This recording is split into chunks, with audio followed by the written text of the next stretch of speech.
Вітаю, друзі. Ну що, давайте говорити про важливі речі. Давайте говорити про те, куди рухається країна. Ні. Куди рухають, куди ведуть країни, які сценарії сьогодні найвирогідніші. Чому у нас взагалі єдиний телемарафон? Забув, що відбувається на фронті, і чи всім задоволений фронт. Про найголовніше питання від того, чого справді досягли на переговорах, до того, хто і чому хоче поміняти сьогодні Сирського. Будемо говорити з українським політичним військовим діячем, генерал-майором запасу ЗСУ, першим заступником командувача Сил спеціальних операцій з 2016 по 2019 рік Сергієм Кривоносом. Пане Сергію, вітаю. Щиро радий бачити. Доброго вечора, вітаю всіх, слава Україні. Героям слава. Пане Сергію, скажіть мені, будь ласка, я спочатку хочу процитувати Валерія Чалова, колишнього посла України в Сполучених Штатах. Він написав таке: нас годують підготовкою на 100% гарантій безпеки від США. Угода, мовляв, готова. Заманюють світ процвітання України з 800 мільярдами доларів США. А що таке формула Анкоріджа з рішенням територіального питання, ніхто не пояснює. А в цьому і є головна проблема. Чи Україна залишиться суверенною, чи нас нагнуть і будуть надалі розмовляти з нами лише в такій позиції? Це написав Валерій Чалий. І питання, чи розуміє керівництво країни цю проблему? Бо про те, що саме так це відбувається, вони добре проінформовані. І якщо вони розуміють, то чого рухають країну хибним шляхом? Величезна кількість питань в одному питанні. Почнемо відкусуватися це маленькими шматочками. Давайте. По-перше, по одній з версій, у нас нема 100% гарантії, що саме обговорювалося в Анкоріджі, але те, що показують західні засоби масової інформації, це те, що домовленість була така, що Путін повністю окуповує Донбас. І лише тоді буде зупиняти ведення бойових дій. Можливо. Це було, коли то був Анкорідж, і скільки часу вже змінилося. Наступне, що стосується до чого нас готують. В інформаційному полі, подивіться, як гарно останнім часом практично пропала інформація про ситуацію на фронті взагалі. Зараз людей більше турбує питання опалення світла, води, і це з точки зору виживання достатньо очікуємо і передбачувано. Наступне, ще що стосується ситуації, про що домовлялися, і про гарантії. Ну, про гарантії взагалі смішно.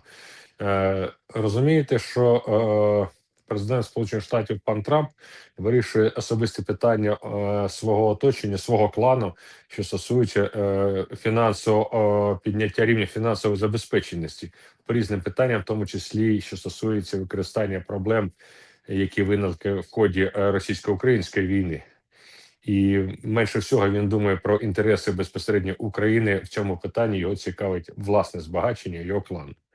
Ну і те, що нас готують в інформаційному полі до цього поступово, і дивіться, абсолютно відсутня інформація по останньому раунду перемовин, хоча я чітко знаю, що на цих перемовинах був пшик, і нічого ніхто не досяг. І ні про які домовленості мови взагалі немає. Між тим, влада впевнена, що вона зможе зманіпулювати суспільство, в неї є така впевненість. Ну, скажу так, у Януковича в свій час і у Кучми також було впевненості, але не склалося, як гадалося. Тому нагнуть, от пан Чалий, може, і так правильно фразу використав, але нагнуть український народ достатньо складно. Певне верства населення, вони і не вигибалися, і досі вони готові безпосередньо їм все одно, який колір прапора над їхньої країни. Їх цікавить більше шматок хліба, шклянка горілки, а який там гімн зранку грає по радіо, їх абсолютно не цікавить. На жаль, певна частка рабів, народжених в родині рабів, і продовжують далі існувати і не хочуть ставати вільними. Та вони ніколи не стануть вільними. Хіба що, можливо, їхні діти, якби держава цим займалася, вже стали би вільними людьми по вихованню і по своєму, скажімо, світосприйняттю. Але зверніть увагу, жодна влада, включаючи нинішню, ніколи не займалася питаннями національного патріотичного виховання справді відповідним чином з питанням національно-патріотичних цінностей, які б об'єднували націю. Їм це не потрібно. Чим забитіший і чим простіше мислить народ на рівні інформаційних шлунків, тим простіше керувати цим народом. От ця влада і активно це використовує і продовжує робити, як і попередні роки. Пане Сергію, дивіться, ну можна довго і нудно робити, але ж рано чи пізно влада вимушена буде говорити з суспільством, з народом про те, про що вона домовилась, як вона домовилась. До речі, ну давайте відверто кажемо, переговорники від України добре знаються на реальній ситуації на фронті, в економіці, в оборонно-промисловому комплексі України. І тому, може, те, що переговорникам здається сьогодні в їх уяві, згідно того, що вони знають, найкращим з можливих варіантів може настільки бути відірваним від реальності сприйняття народом України, що потім можна потрапити в пастку взагалі неможливості виконання того, за що взяв зобов'язання перед тими ж самими американцями або що пообіцяв росіянам. І що буде робити тоді влада? Бо ми ж всі розуміємо, до чого йде. При тому, що Арахамія чесно сказав, гарного рішення не буде. Є погано і дуже погано для нас. То коли влада вимушено розкриє народу умови, на які погодився Зеленський, яка буде реакція? І коли, до речі, можна чекати, що він вимушено скаже, от ми домовились на таких умовах? Ну, коли чекати, це поки що інформаційного поля не готове. Це підложка, вона формується поступово. І будуть подаватися приклади, як ви кажете, як ви хочете, погане чи дуже погане. Звичайно, будуть обирати між поганим. А те, про що вони говорили, ну ніколи український народ на даному етапі не пізнає правди. Давайте задаємо додатковий протокол, що стосується пакту Молотова-Ріббентропа по 39-му року, який безпосередньо розділяв Східну Європу і Центральну на зони впливу. Коли про це знали? Тільки знали вже за часів Горбачова, все світове суспільство знало. Тому це так само може бути за величезної кількості замків, і ця інформація буде закрита. В сучасному суспільстві достатньо складно закрити, і завжди знайдуться зацікавлені витоки інформації, причому з будь-яких боків, і це в певних моментах може зіграти на користь того, хто цю інформацію для чогось в потрібний час, що висвітить. Для мене, чесно, абсолютно неважливо, про що йдуть домовленості, тому що політики можуть домовлятися про все, що завгодно. А як це прийме народ?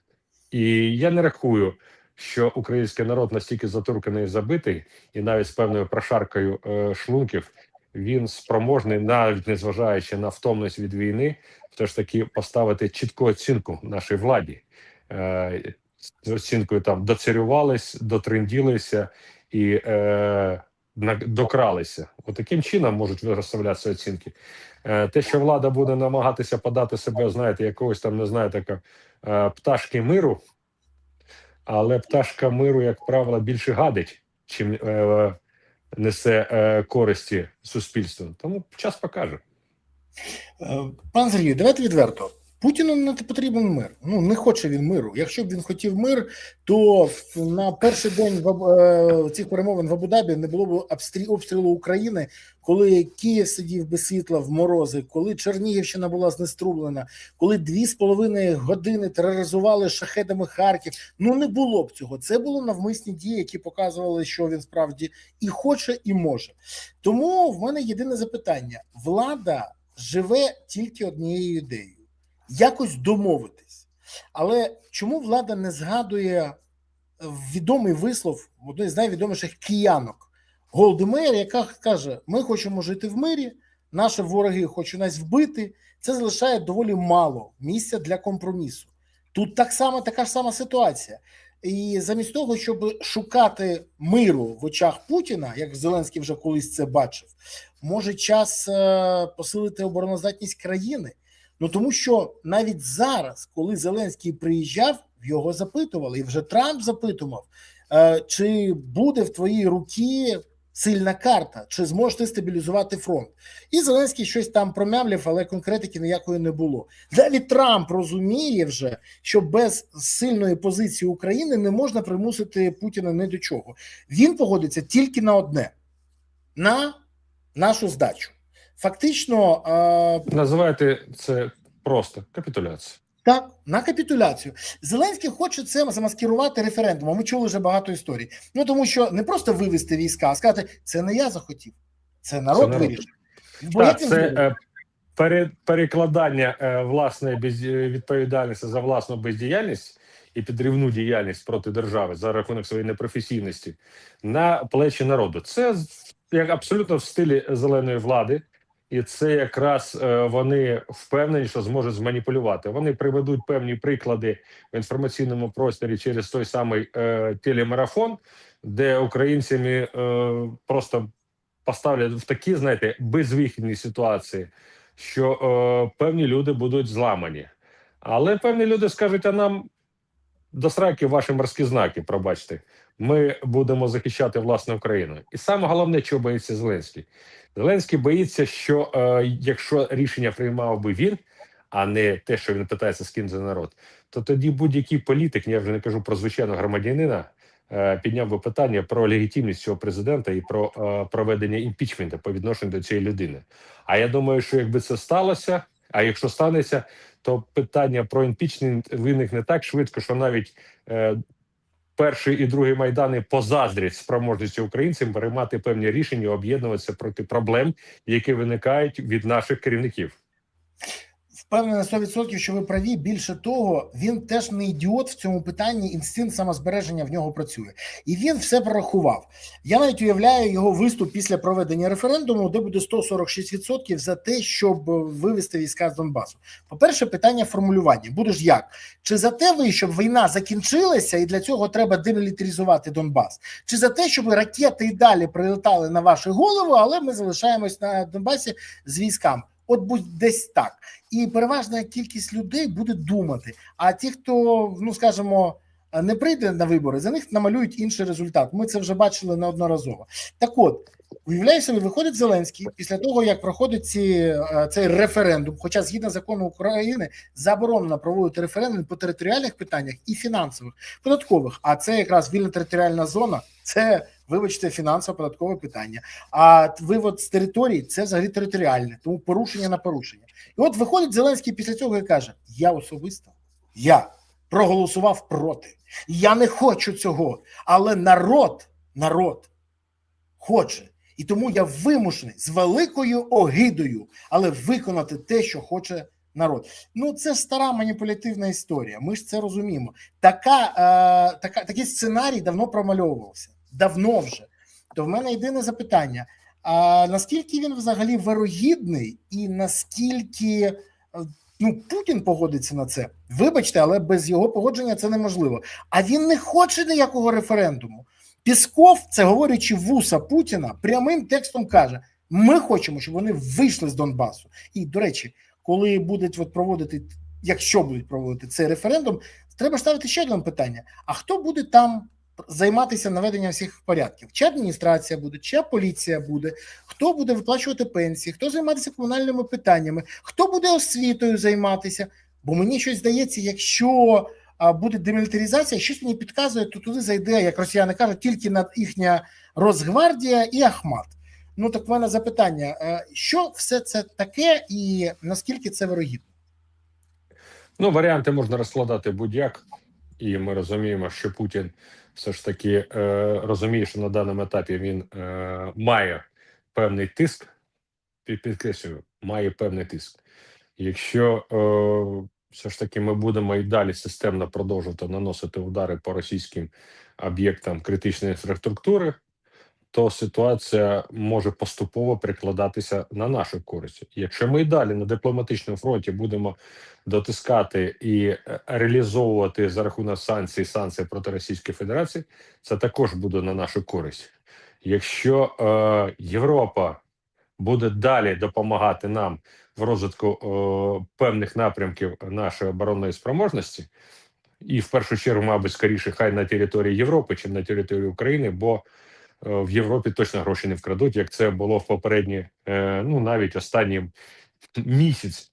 Стільки грошей, скільки накрали, ми тут вже в січні місяці узнали про пропавши 1 мільярд 400 мільйонів 300 тисяч грошей на ракети, ракети «Фламінго».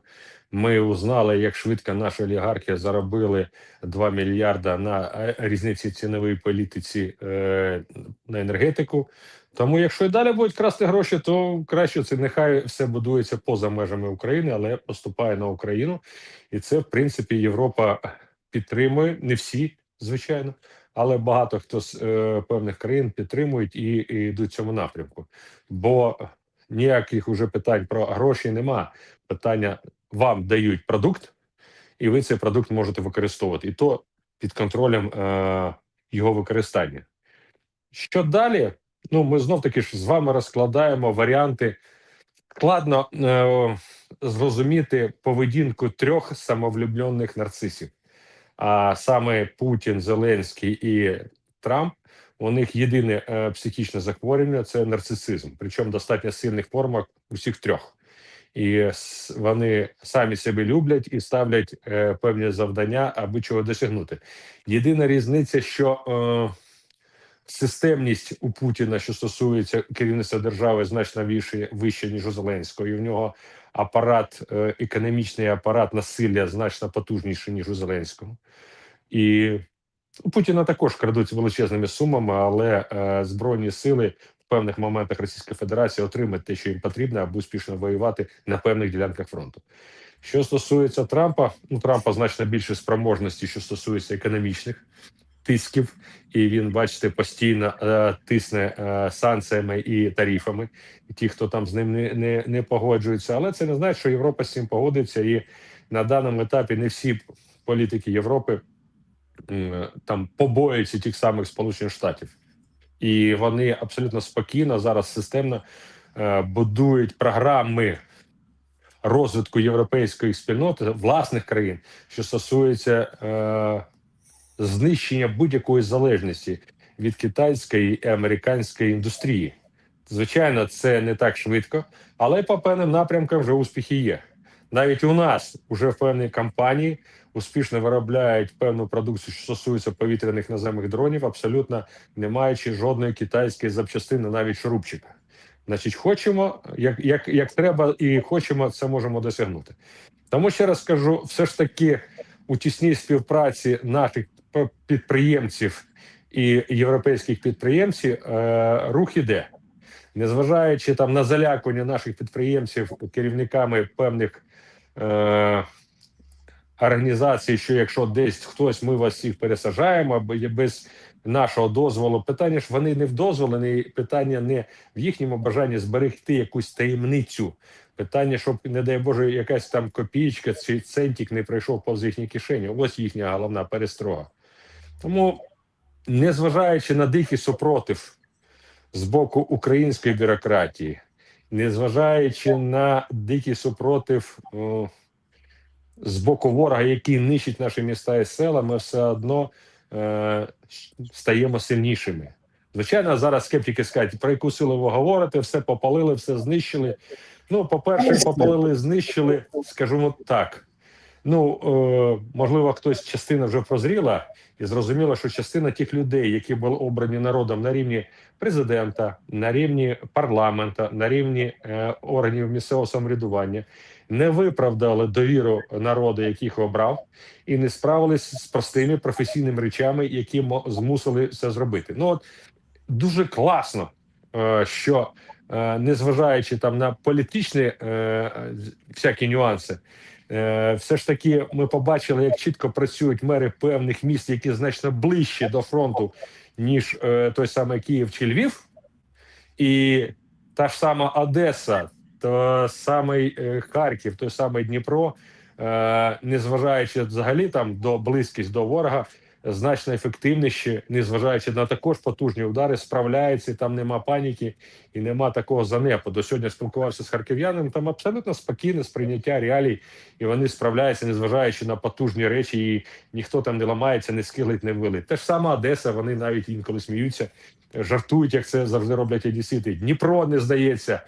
В Києві, бачите, ну є певні питання, також працюють, я кажу, нема питань до людей на нижчому рівні, які вміють працювати і виконувати свої функціональні обов'язки.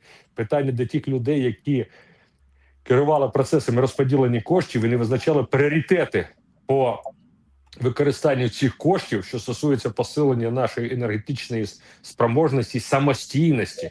Ну, а тут уже питання якраз, що у тісній взаємодії центральної влади, місцевої влади, олігархів, в першу чергу ця таке, знаєте, трійка працювала над підняттям рівня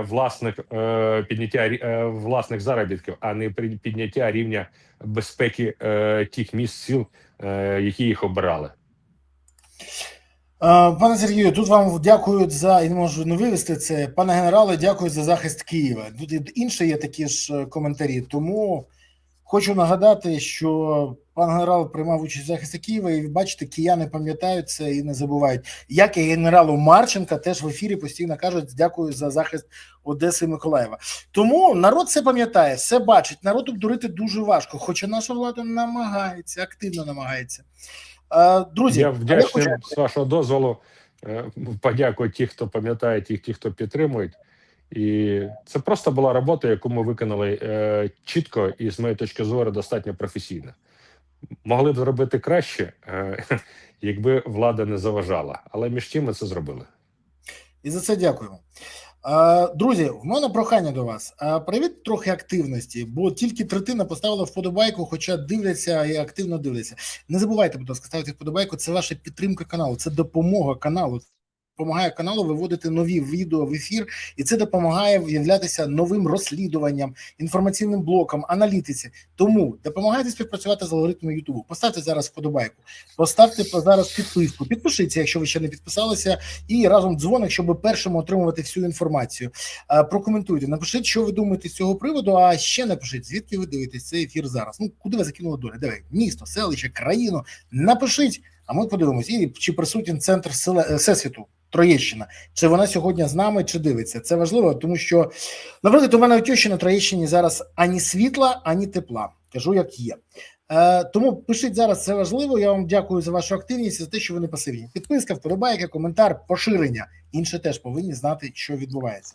Пане Сергію, чи є у вас інформація, може, через якісь свої комунікаційників, якими ви працюєте, або ще з кимось, про що змогли домовитися в Абу-Дабі? Тому що я чекав хоч би обміну полонених. Цього не відбулося, на жаль. Дивіться, з точки зору тих людей, що там були, і те, що вони сказали, говорили багато про що, домовленості ніяких.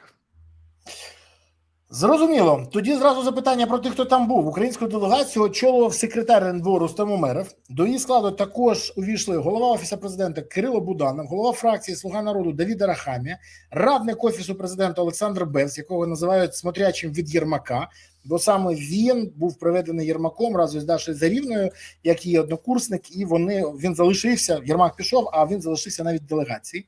Начальник Генштабу Андрій Гнатов, голова ГУР Олег Іващенко та його заступник Вадим Скибицький, перший заступник керівника Офісу президента Сергій Кислиця, фаховий дипломат, та перший заступник голови СБУ Олександр Поклад. З російської сторони був начальник головного управління Генштабу РФ Ігор Костюков, так називається зараз ГРУ. Тож, про що говорить такий склад? Чи не є це спробою Зеленського сказати пізніше, що будь-який результат, якщо він буде не задовольняти суспільство, це результат переговорів, все, що змогли добитися бойові генерали і офіцери та керівники спецслужб. І цим він може намагатися зняти з себе відповідальність. Чи навпаки, він скаже, це максимум, на що ми можемо розраховувати, бо такі люди домовлялися. І як взагалі ви оцінюєте цей склад? Дивіться, історичний приклад показує, що домовленість про зупинення вогню достатньо левову частку завжди складають на початку військові, а потім складають дипломати, додають дипломатію. Що стосується дипломатів, я там побачив тільки одного дипломата, а всі інші, в мене от питання по військовим, тут якби я можу це зрозуміти, якось там розповісти і для чого вони там. А певні люди, вони там в якості кого? Не знаю. Тому, чесно скажу, що нема питань, чому там начальник Генерального штабу, нема питань, чому там керівник, нинішній вже керівник ГУРа і перший заступник керівника Служби безпеки України. А от по іншому в мене питання: а вони там в якості кого, чого? Які аргументи ці люди можуть подавати, і що вони розуміють в певних питаннях перемовин з ворогом під час війни? Ну, от бачите, у вас теж є ці запитання. До речі, хочу сказати, що нас бачать і дивляться Італія, Франція, ну, Україна, само собою, Дніпро, Суми, Прага, Варшава, Чернігів, Цюріх, Суми, знову, Київ, Барселона, Харків взагалі, Харківська область, Варшава, Дубно, Рівненщина. Я дивлюся, величезна кількість. Київ сьогодні... Хмельницький, Кременчук дивиться чи ні? Кременчук, Хмельницький, ви дивитесь? Напишіть, будь ласка, і Києва дуже мало. Торонто дивиться, Київ, от, Кропивницький дивиться, Полтава, Миколаїв, Ковель, Рівне. Друзі, Біла Церква, де Троєщина? Троє, де ти? Ізраїль, слава ЗСУ. Цікаво.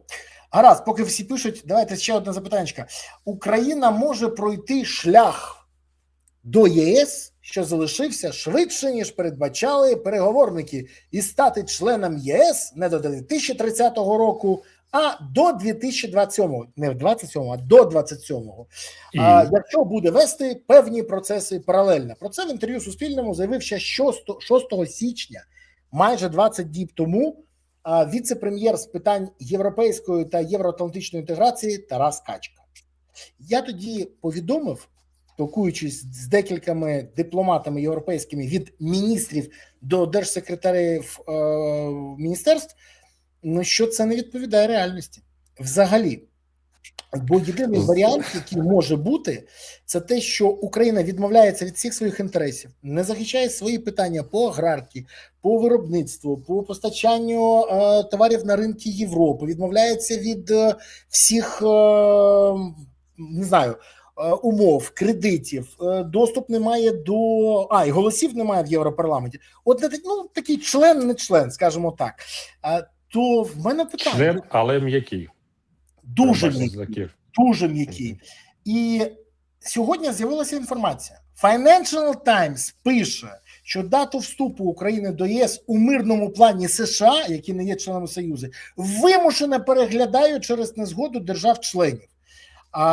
Я поговорив з деякими людьми, мені кажуть, так це ж взагалі не Трамп вносив. Це була умова Зеленському, бо йому це потрібно на вибори. Він хоче йти на вибори і сказати, бачите, я зробив Україну членом Євросоюзу. Але єдиний варіант погодитися на... Європа погодиться, якщо Україна відмовиться від всіх вимог, претензій, захисту своїх інтересів. То взагалі після цього наскільки можна казати, що Financial Times вже про це повідомляє, і, до речі, сьогодні президент Польщі сказав, що навіть 2027-му мало реально, що Україна стане членом Євросоюзу, не до 27-го, а в 27-му. І дуже дипломатично сказав, як не дивно. То наскільки після цього можна казати про реалістичність заяв нашої влади і взагалі, що вона товаришує зі здоровим глуздом? Дивіться, на жаль, зараз я буду казати такі речі, за які там певна кількість мене прокляне або будуть хейтити, що я тут такий поганий. Але для мене реалії вступу України в Євросоюз викликають величезну кількість питань. І аби зрозуміти, що Євросоюз – це не завжди те, що ми собі намалювали у власній голові, наприклад, візьмемо Польщу. Зайдіть, будь ласка, в будь-який рибний ресторан, в тому самому Кракові, пробачте, Гданську, і спробуйте замовити свіжовиловну рибу. Не буде. Бо Польща має обмеження по вилову рибу, стаючи на берегу Балтійського моря. Те ж саме ви почуєте в Талліні. Наступне питання. З'їдіть в Румунію чи в Болгарію, подивіться, в свій час ці дві країни були такими потужними лідерами по вирощуванню фруктів і овочів серйозного рівня. І що сталося, коли вони вступили в Євросоюз? Що вони наразі вирощують? Подивіться, куди дівся потужний вертольотний завод, який був побудований ще за часів Чаушеску, який виробляв чудові вертольоти. Де вони? Як тільки вступили в Євросоюз, це було розібрано, і це конкуренція для Airbus, і це знищено. Тому багато плюсів, багато мінусів в Євросоюзі. Я роздивляюсь, знов таки ж приклад. Україна потужно може виступати, що стосується аграрного ринку. А чи хочуть фермери Європи мати потужних конкурентів? Щоденна квота допомоги аграріям Європи десь на рівні 52 мільярдів. І ця квота розподіляється порівну між тими країнами, які є членами НАТО, членами Євросоюзу. Тепер з'являється Україна своїми потужними чорноземами, своїми спроможністю по вирощуванню певної продукції, і хто буде ділитися, хто буде за те, щоб їхні квоти зменшилися. Наступне, Україна, так само як маніпуляції йдуть про українське зерно. Українське зерно, яке перевозиться через кордон, вже юридично давно не є українським, бо всі зернотрейдери, які вивозять його за кордон, в своїй більшості не є юридично українськими. Вони зареєстровані в інших країнах і платять податки в інші країни в своїй більшості. То про яких захист інтересів українських фермерів? Українські фермери обдерті, обдуті і від урожаю до урожаю даються позики в банках таким чином, що вони вимушені, що стосується малих і середніх фермерів, продавати свої урожаї за безцінь, аби просто утриматись на плаву. Тому я ще раз кажу, у мене величезна кількість питань по Євросоюзу, що стосується того, що ми собі малюємо в голові. Нас там ніхто не чекає, мало того, нас розглядають в багатьох питаннях як конкурентів. І те, що ми наразі спокійно можемо вирощувати, можемо спокійно плюс-мінус вивозити в інші країни, продавати, це нам можуть обмежити. Я вже не кажу, що Україна мусить формувати ринок збуту, що стосується в тому числі і аграрної продукції, а це достатньо непогані спроможності, але не у вигляді сировини, а у вигляді вже перероботаної продукції, бо доходить до маразму. Ми вирощуємо зерно везуть в Турцію, перемолюють на борошно везуть в Італію, виробляють макарони, які потім везуть в Україну. Що задовольняє нам під відповідним рівнем обробки, це просто як приклад, робити власну продукцію. Ніщо. Україна на довоєнний повномасштабний час вирощувала продукцію в сумі десь близько на 600 мільйонів чоловік. Це з урахуванням тоді ми були десь на рівні 32-33 мільйонів населення. І це був потужний такий, знаєте,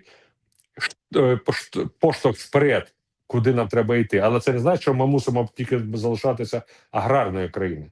Що стосується промисловості, величезна кількість підприємств в Україні або знищена промислових, або втратили свої позиції на світовому ринку, поки йшла війна. І так само продукція – це одне, а ще ринок сировини також важлива.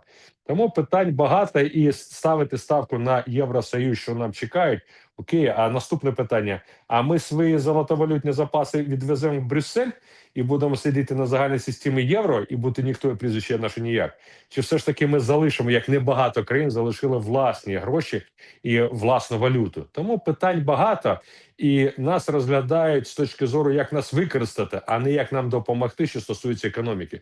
Бо кожна країна переживає за своїх виборців і за захист інтересів цих виборців. Чому ви вирішили, що французи будуть раді, що український сир стане краще, ніж французький, і буде користуватися попитом, чи ми будемо експортувати українське віно замість італійського чи французького? Хто це допустить? Ніхто. Тому я вже не кажу про потужне облизування польських прикордонників і польських митників, коли завозиться українське сало, вони змушують його залишати або викидувати, або штрафують за це, бо краще, ніж українське сало, нема нічого. Але в Європу не завозять, бо хто ж тоді буде безпосередньо іншу продукцію купувати? Я вже не кажу, смішно чути, коли за кордоном кажуть, яка класна овочева або фруктова продукція в Польщі, коли кажуть безпосередньо в той самій Чехії. А я завжди кажу так, ви просто українську не пробували. І яка величезна кількість, от поляки, можливо, це не зрозуміють, а українці в Польщі зрозуміють, наскільки вони, знаєте, тоскують, сумують за нормальними українськими помідорами і гірками, які можна купувати в нашій країні достатньо недорогою ціною. Тому ще раз кажу, ви вірите в Євросоюз? Окей, це чудово. Але тверезо подивіться на речі, чи чекають нас там, чи ми там в положенні будемо, як знаєте, якоїсь там пасенка чи пасенки, і, можливо, нам десь щось дадуть. Ми спроможні бути самостійною країною в певних моментах за підтримки, спираючись на інші союзи. І я думаю, що найкращі ті, хто нас можуть підтримати в протидію очікуваному тому самому Євросоюзу, це все ж таки Британія, це все ж таки Норвегія, Швеція, можливо, Фінляндія, можливо, Данія. Це ті країни, які більш самостійні і більш реально дивляться на речі. Таким чином, це моя точка зору, я її абсолютно нікому не нав'язую, але мені є з чим порівняти, я дивлюсь на ці речі достатньо серйозно вже не перший рік. Я з вами погоджуюсь, пора більше. Я вам більше скажу. Знаєте, у нас є велика кількість питань. Ми не можемо просто сказати, ми погоджуємося на всі умови Євросоюзу, тому що тоді ми будемо безправні. А кому потрібна безправна країна? Тільки як ресурсна база, ну тоді, чи потрібен нам тоді Євросоюз? Ми повинні бути рівними серед рівних. І якщо навіть у Болгарії буде або Угорщини прав більше, ніж у України, це не партнерство. Це якийсь, не знаю, сателізм, це якесь васальство буде. Нам це не потрібно. Тому нам треба захищати свої інтереси і входити в Євросоюз на тих умовах, які були б взаємовигідні. Бо, наприклад, ті ж самі естонці казали, що найскладніші умови при переговорах були якраз по економічному блоку. Ані умови по військових питаннях, ані умови по інших. Тільки економічне. Там було найскладніше.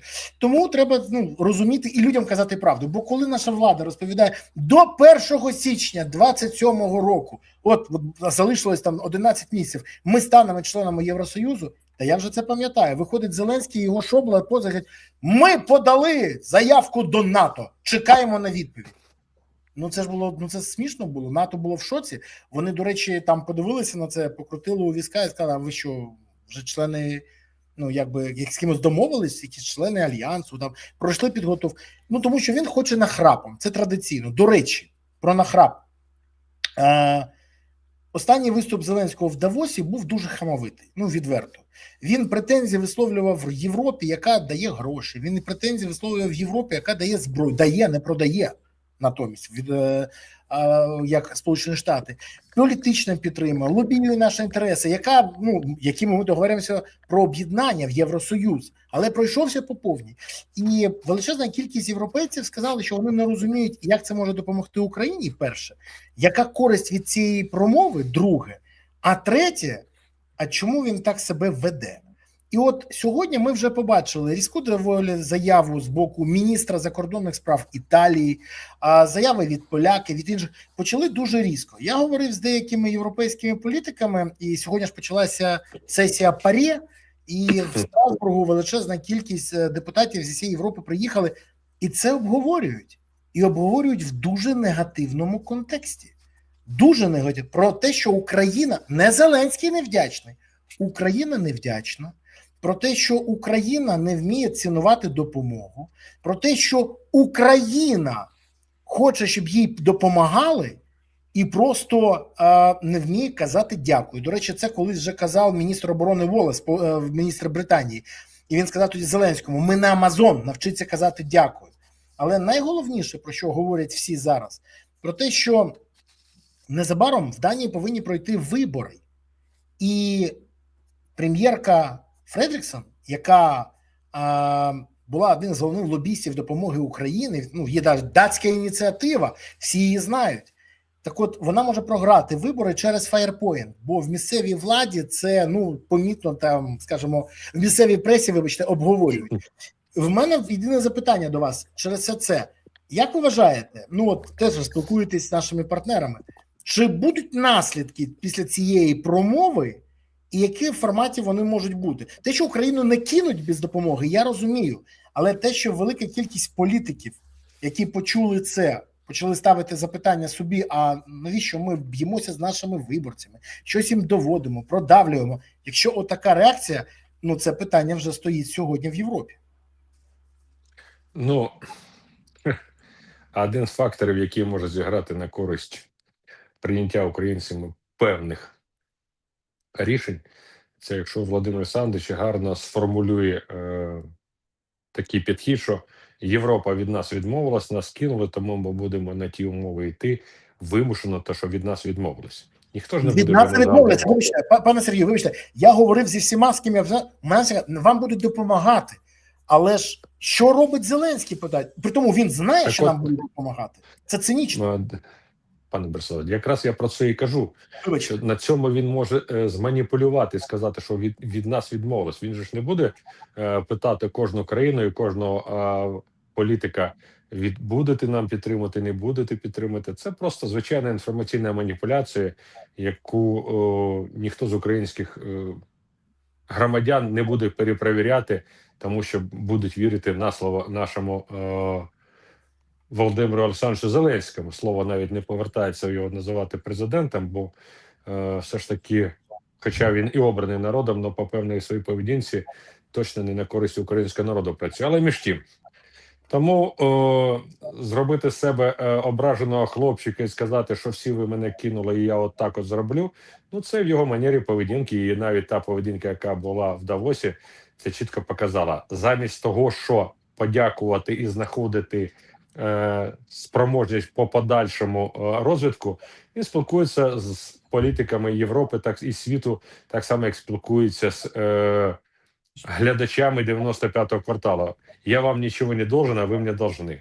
Це, мабуть, найбільша проблема, яка це політичне хамство в певних моментах відштовхує певних громадян певних країн. Політики розуміють, і вони давно прорахували психотип пана Зеленського. Вони давно розуміють, що саме Трамп показав реальне відношення до президента України ще при першій зустрічі, а потім безпосередньо ж питання було, як вийти з ситуації. Всі хочуть підтримати Україну як країну, але ніхто не хоче підтримувати президента України, бо і в певних моментах себе веде не зовсім адекватно з точки зору політикуму Європи. Алло. Вибачте, тут у мене одночасно з усіх боків. Пане Сергію, скажіть мені, будь ласка, от зараз велика кількість українців не розуміє, що відбувається на фронті.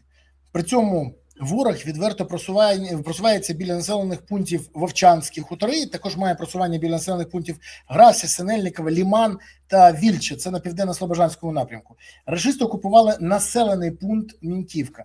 Також мають просування в напрямку населених пунктів Привілля та Тихонівка, це на Краматорському напрямку. І також окупанти мають просування в населеному пункті Мала Токмачка і просування біля населених пунктів Новоданилівка та Новоолександрівська на Оріхівському напрямку. Окрема історія, що зараз з Херсонщини знімають, і це підтверджують наші військові, для перекидання росіяни знімають свої війська і перекидають на Запорізький Оріхівський напрямок. Але це повідомляють військові. Чому цієї інформації нема на єдиному телемарафоні, що зараз на фронті, і чи могла б ця інформація на телемарафоні протрезвіти суспільство? Бо у нас величезна кількість людей живе, давайте відверто казати, в своїй реальності, де війни вже немає. Ця реальність відсутня, тому що і влада прибрала з інформаційного простору, і в багатьох випадках ті, хто чекають своїх рідних і близьких з фронту, ті в темі, ті цікавляться. Ті, хто допомагають фронту, також в темі цікавляться. А певна частка абсолютно інертна, і реалії української спільноти по відношенню до війни можна перевірити в тому самому Буковелі. До речі, я розумію, що певна частка громадян, які могли поїхати з фронту відпочити там, дай Бог, щоб у них були нормальний відпочинок, але жодного разу я не побачив жодного представника ТЦК в Буковелі. Чому? Це олігархи викупили так, щоб вони там не з'являлися, чи воєнкомом, обласним воєнкомом Львівської і Івано-Франківської області заборонено було свої туди 5 копійок вставляти? По Києву на кожному третьому перехресті стоїть перевірка документів і перевіряють документи, і в певних моментах пропонують проїхати до ТЦК, А от щось по прикладам, що стосується того ж самого Буковелю, при той кількості, що в Буковелі, ну мінімум там 3 бригади можна було за 2 дні сформувати. Але нічого, це якраз показує реалії відношення влади до ситуації по забезпеченню потреб фронту. А фронт потребує не тільки навчених, мотивованих, підготовлених людей. Дивіться, яка кількість спортсменів, лижників могла безпосередньо зараз пересуватися на фронті, маючи ті навички, які вони отримали в Буковелі. А у нас на фронті ані лиш, ані снігоступів немає, і це проблема. І я вже не кажу, що певна кількість виросла, кількість обморожених. Вона завжди була, і тут не залежить питання тільки від забезпечення з боку держави. Тут ще питання особистої навченості, підготовленості людей захищати себе від холоду. І чи є ці спроможності, чи в потрібній кількості виробляє держава ті самі хімічні грілки для ніг і для рук. Питання номер 1. Цікавий момент. От сьогодні спілкувався з людиною, який повернувся і намагається оформити документи по певним нюансам пільг для військових. Він довгий час воював, а зараз повернувся. І зараз він просто в шоці від тої невдячності, яка є з боку певних чиновників всередині держави. Ну, я йому сказав, говорю, я через це проходив, і далі буде ще цікавіше. А от коли повернеться величезна кількість людей з фронту по закінченні війни, рано чи пізно закінчиться, чи готове суспільство прийняти ті, хто його захищав. Тому ситуація полягає в тому, що є 2 світи. Є світ, який фронт, і ті, хто чекає, допомагають і забезпечують. Є інший світ, який в тилу і абсолютно начхати, що там відчуває фронт, і реалії війни там відсутні. Ну, хіба що вони виникають, коли летять дрони, коли пропадає світло, тепло, вода. І черговий раз ми бачимо, що ми обираємо тих, хто не спроможні просто функціонально виконувати правильно свої функціональні обов'язки, починаючи від голів міських адміністрацій, закінчуючи першими особами держави. Скажіть мені, от ми про все вже проговорили, але ми абсолютно не почули і ви не задали питання, тому що просто нема що задавати. А яка стратегія розвитку України на 26 рік? Такі ж немає. Так от питання ж про те. Стратегія що? Перемогти в цій війні, вистояти, здатися цій війні. Я не бачу взагалі ніякої стратегії. Мало того, ми ж нічого не чуємо з уст нашого президента, якого обрали, він уже там переходив всі сроки. А що далі? Що він вирішив? Можливо, він прийняв рішення і піде в відставку, можливо, він стомився, хоче звільнити свою посаду. Ми ж взагалі не розуміємо. Іде постійно така вовтузіння на рівному місці, а не ніякого результату. Для чого ми, хто ми і що ми хочемо досягнути? Можна почути від людини, яку в свій час 40% українського народу обрали президентом України. Пане Сергію, але ж при всьому цьому, давайте відверто казати, у нас влада використовує тільки одну стратегію. Нам би день простояти і нічку протриматися. Ну, це ж ми бачимо. І, на жаль, іншої стратегії немає. Ну, у них, знаєте, є проблема, припекло в сраку, рухаємось. Не припекло, лежимо на піці, і далі, колупаємося пальцем носом. Більшої стратегії ніякої немає. Друзі, до речі, напишіть в коментарях, чи вважаєте ви, що у нашої влади є стратегія? Мені цікаво, просто скільки людей вважає, що ми ж помиляємося. Ну, ми дійсно можемо помилятися. Напишіть зараз в коментарях, чи помиляємося ми, чи ні. Напишіть, стратегія є, чи стратегії немає. Напишіть в коментарях, це важливо. Ні, і грошей накрасти – це не стратегія, 100%. Я вам кажу зразу. Тут люди пишуть, що стратегія грошей накрасти. Ні, це не стратегія, це мета, це різні речі. І, на жаль, ця мета шкодить Україні, бо двушечку на Москву йде, а потім Міндіч їде з України. Тож пишіть, чи є стратегія, чи немає. Пане Сергію, скажіть, до речі, напишіть ще в коментарях, звідки ви дивитесь, напишіть, будь ласка, що ви думаєте з цього приводу, поставте вподобайку, підпишіться і прокоментуйте, а також не забудьте поширити, це важливо, щоб інші теж дізнались. Дивіться, злі язики з Міністерства оборони, верніше декілька злих язиків, я перевірив цю інформацію, кажуть, що новий міністр Федоров хоче замінити головкома Сирського. Це в нього зараз ідея фікс. При тому я запитав і в Генштабі, вони кажуть, ми про це знаємо, але якщо публічно, будемо казати, що ні, нічого подібного. Але кажуть, що головком про це вже знає. Кандидатів два: Мойсюк і Драпатий. Взагалі, наскільки це може виправити ситуацію на фронті при той ситуації з мобілізацією, СЗЧ і забезпеченням зараз? Резервів, ну відверто, ми ж знаємо, ну поставити нового головкома, це не значить забезпечити нові резерви техніки, людей, зброї, всього. То скажіть, будь ласка, ну це рішення, воно вже назріло, і що воно виправить? Дивіться, можна поміняти ще 20 главкомів, але питання полягає в тому, що якщо фронт не отримує людей, техніку, зброю, боєприпаси, якщо фортифікаційні споруди не будуються в потрібній якості і кількості, то це не абсолютно нічого не вирішує. Раз. Друге, про ті проблеми, які існують в армії, в своїй більшості, це проблема не армії, це проблема системної не відсутності відповідної роботи з боку політичного керівництва країни, з боку центральних органів виконавчої влади, органів місцевого самоврядування, підприємств, установ. Ще раз нагадую, такий приклад привожу, що ситуація з мобілізацією в Україні нагадує, коли в човні сидить 7 чоловік, один на кермі, це президент, 6 з веслами, але гребе тільки один, це Збройні Сили.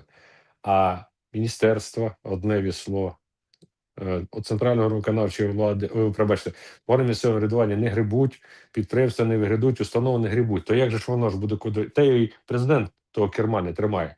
Тому якби не гріб там той військовий матрос, ніякої користі від тої шлюпки не буде. Тому ситуація в заміні главкомів може дати той результат, коли ми побачимо стратегію, що стосується підготовки населення, ще до того моменту, як новини тягнули форму. А ми так і не побачили навіть в інформаційному просторі підняття рівня морально-психологічного виховання населення, мотивації населення не побачили. Що стосується питань забезпечення потреб фронту різними видами зразків із зброї, ми побачили, що в черговий раз опять черговий шкандаль, що стосується величезної кількості вкрадених грошей на протитанкових і на протипіхотних мінах.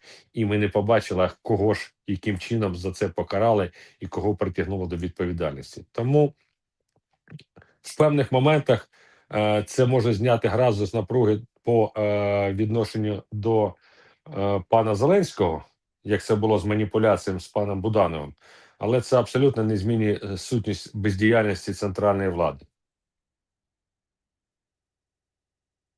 Що вам сказати на це? Все правильно ви говорите, але питання, що наша влада чомусь ігнорує все, що їй кажуть, що треба робити, і робить навпаки те, що хоче, а не те, що треба країні.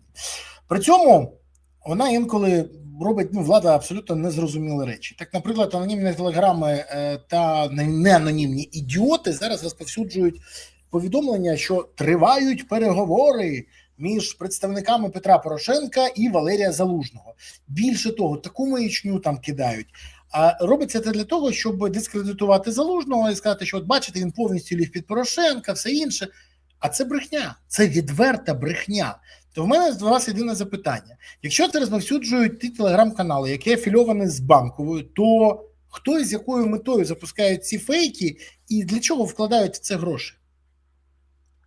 Питання сформувати негативний образ в людини, яка має достатньо серйозну підтримку в інформаційному полі України.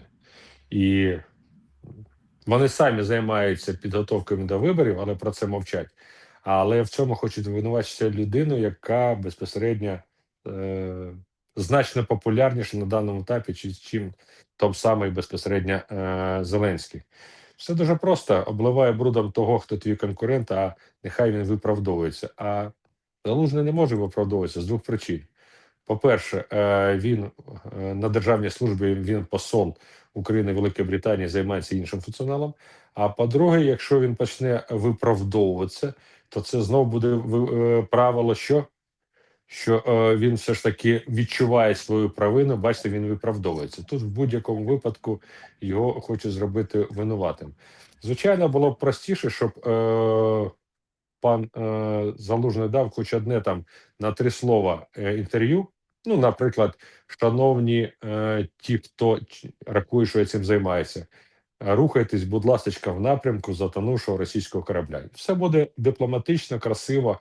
Я займаюся функціональним виконанням своїх обов'язків, що стосується посла України.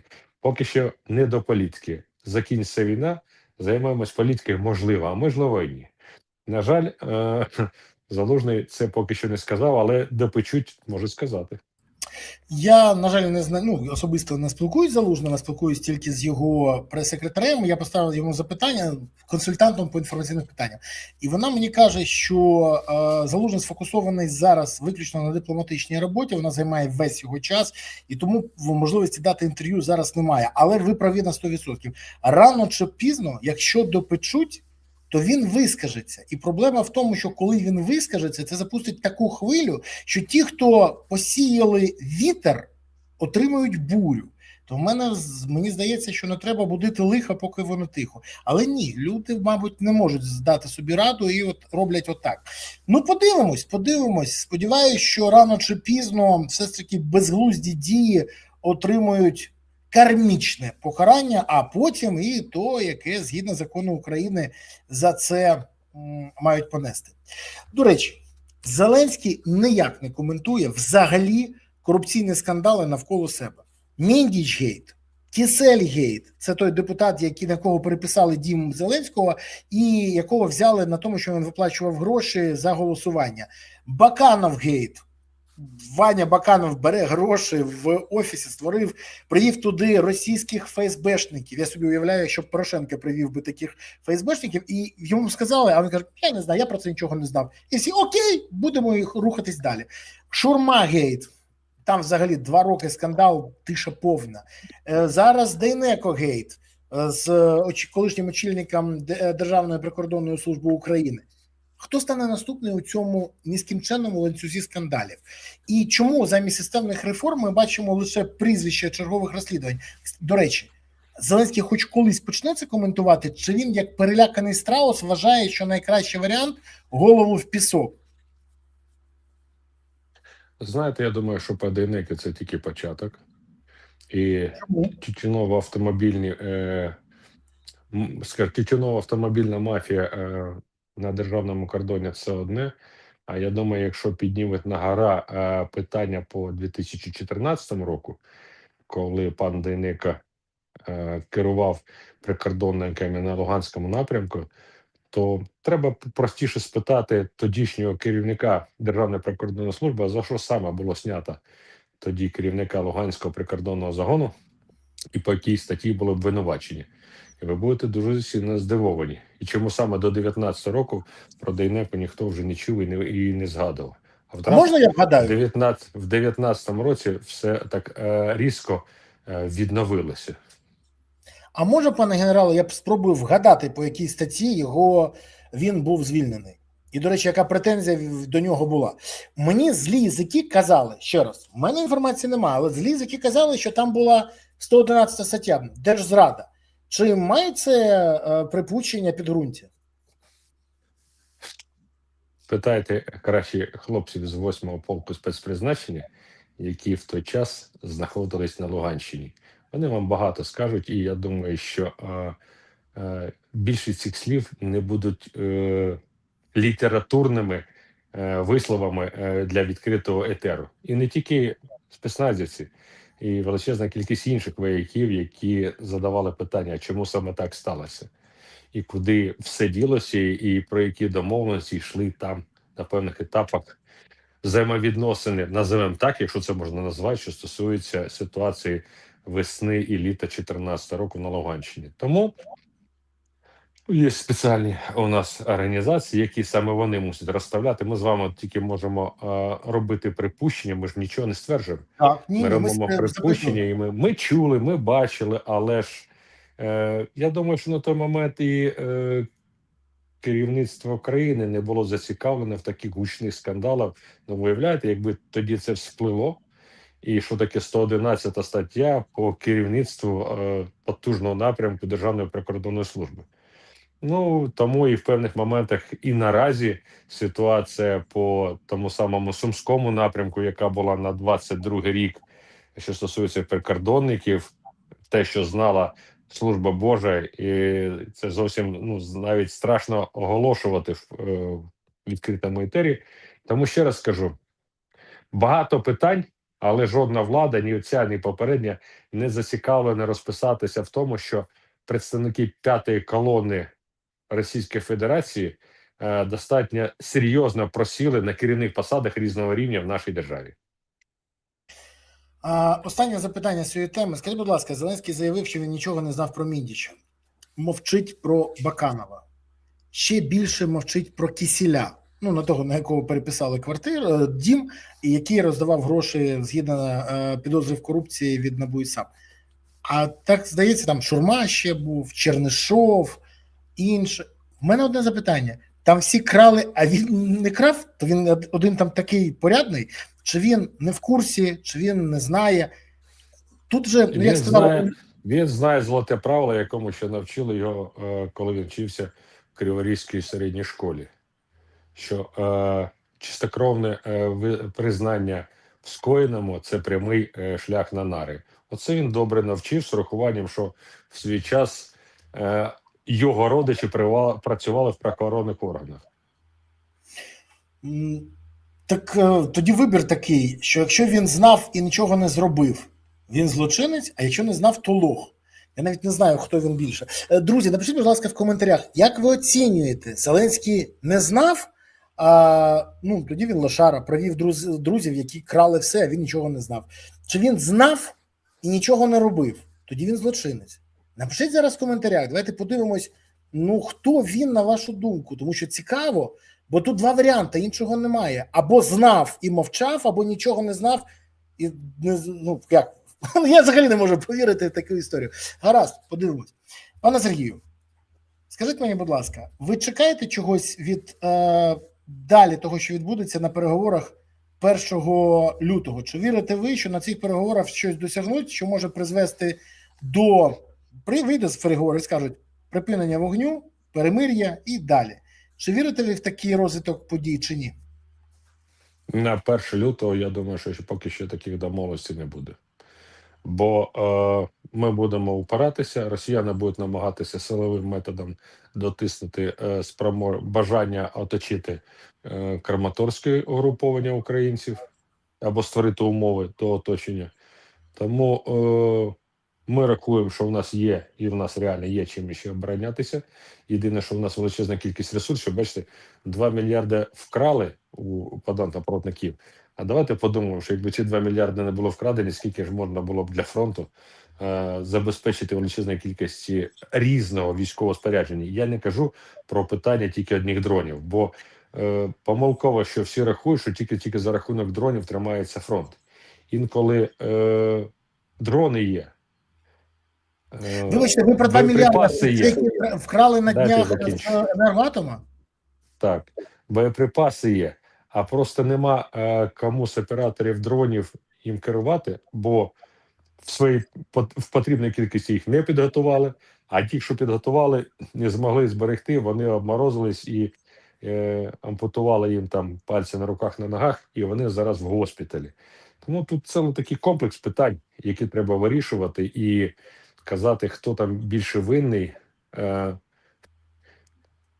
Ми виходимо зараз на сприйняття ситуації, що винне українське суспільство, яке обирало тих, хто абсолютно не планував виконувати їхні обіцянки, свої обіцянки, і виходимо на те, що ті, кого ми обрали, абсолютно не розуміються на стратегії керівництва державою. Дай Боже, що хоча б вони в своєму житті Макіавелі прочитали. А в певних моментах розуміємо, що крім текстів на сцені 95-го кварталу, вони в житті особливо нічого не читали, або їхнє оточення. Тому ситуація полягає в тому, що Україна має величезну кількість реальних, серйозних професіоналів на середньому і на нижньому рівні, і абсолютно не готових керівників, обраних народом, які б спроможні було об'єднати всі ці зусилля. У України достатньо ресурсів, аби перемогти в цій війні.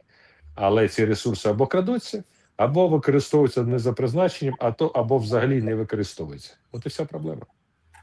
Пане Сергію, хочу подякувати вам за те, що ви сьогодні були з нами, за те, що знайшли час і можливості, і головне, за те, що змогли відповісти на питання. Питання неприємні, болючі. Багато хто взагалі не хоче приходити на ефіри через те, що треба відповідати. Ви і змогли, і захотіли. Я вам щиро дякую за це. І сподіваюся, що незабаром побачимось знову. Тримаємося, все буде Україна. Дякую вам за цікаве питання. Якщо ми будемо намагатися уникати таких питань, то ми самі будемо себе дурити. Як би воно не було зручно, як би це не сприймалося певними там ботами чи не ботами, ми мусимо навчитися говорити один одному правду. Бо успішне європейське американське суспільство живе за правилом «не кради, не бреши, не мовчи, як це роблять інші». От коли ми це зрозуміємо, почнемо за цим правилом жити, ситуація буде достатньо серйозно змінюватися на нашу користь. Дякую всім. Україна переможе. Питання, з яким президентом, це інше. Питання, в якому році, це також інше. Знаєте, я написав сьогодні такий невеличкий пост, де побажав, приєднався до привітань пана Зеленського з днем народження. Побажав тільки одного йому, щоб Україна перемогла в цій війні без Зеленського, і щоб наступний день народження він уже зустрічав не як президент України. Не можу не підтримати такі добрі побажання. Дякую вам. Від щирого серця, дай Бог, щоб він жив довго, щасливо, але безпосередньо не створював проблеми своєю бездіяльністю і для українського народу. Не бачу ніяких заперечень. Дякую, до нових зустрічей. Па-па. Друзі, дякую вам, що дивилися цей ефір, і сподіваюся, ви не забули підписатися, поставити подобайку, прокоментувати. Це важливо, але надважливо підтримувати ЗСУ. Це запорука того, що Україна є майбутнє, бо тільки ЗСУ є тою силою, яка може забезпечити майбутнє для України. Є ЗСУ, є майбутнє. Не буде ЗСУ, не буде не лише майбутнє, України не буде. Тому приєднуйтесь до ЗСУ, донатьте на ЗСУ, допомагайте ЗСУ. Гуртуємось навколо ЗСУ, і тоді справді все буде Україна. Дякую, що дивилися. Тримаємося. Па-па.